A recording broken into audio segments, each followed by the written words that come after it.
আমি মূলত কথা বলতে চাচ্ছিলাম সূরা বাকারার 183 নম্বর আয়াত নিয়ে, যেখানে কাবার রব, মুস্তাফার রব আলাইহিস সালাম, আদম আলাইহিস সালামের রব,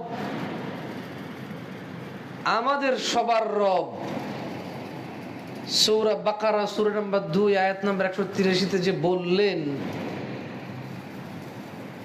রোজার বিষয়, যে ইয়া আইয়ুহাল্লাযীনা আমানু, মোটেও সবাইকে বলে নাই।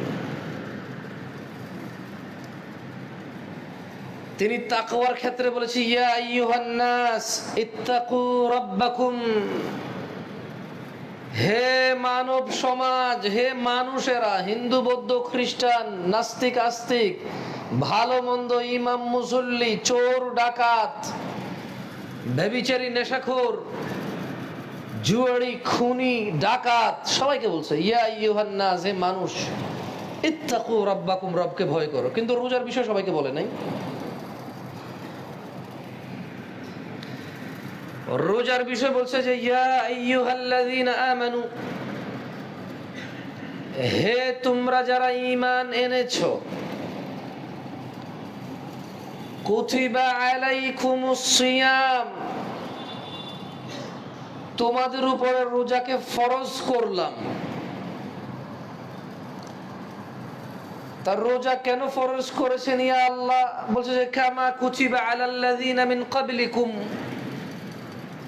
তোমাদের আগে যত নবী রাসূল আসছে সবার উপরে রোজা ফরজ ছিল, যেমন ঠিক তেমনি তোমাদের উপরে ফরজ করা হলো রোজাকে। কেন?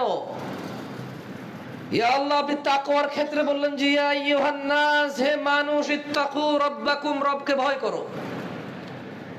ইয়া আল্লাহ, আপনি রোজার ক্ষেত্রে কেন বললেন ইয়া আইয়ুহাল্লাযীনা আমানু, হে ঈমানদার যারা ঈমান আনছো তারা রোজা রাখো? কেন? আল্লাহ বললেন যে লাআল্লাকুম তাত্তাকুন, যাতে তোমরা আল্লাহ ভীতি অর্জন করতে পারো। তাহলে একটা কনক্লুশনে আমরা আসছি, রোজা কেন মুমিনের উপরে ফরজ। রোজা আল্লাহ সুবহানাহু ওয়া তাআলা কেন সবাইকে ডেকে বলে নাই? যারা দাবি করে যে আল্লাহর উপরে ঈমান এনেছে, যারা দাবি করে যে মুসলমান নিজেকে, শুধু তার উপরে কেন রোজাটা ফরজ? এটা একটা কনক্লুশন সেম আয়াতে চলে আসছে যে লাআল্লাকুম তাত্তাকুন, রোজা এই জন্য ফরজ যাতে তোমরা আল্লাহ ভীরু হতে পারো, তাকওয়া অর্জন করতে পারো। এতে কোনো সন্দেহ নাই।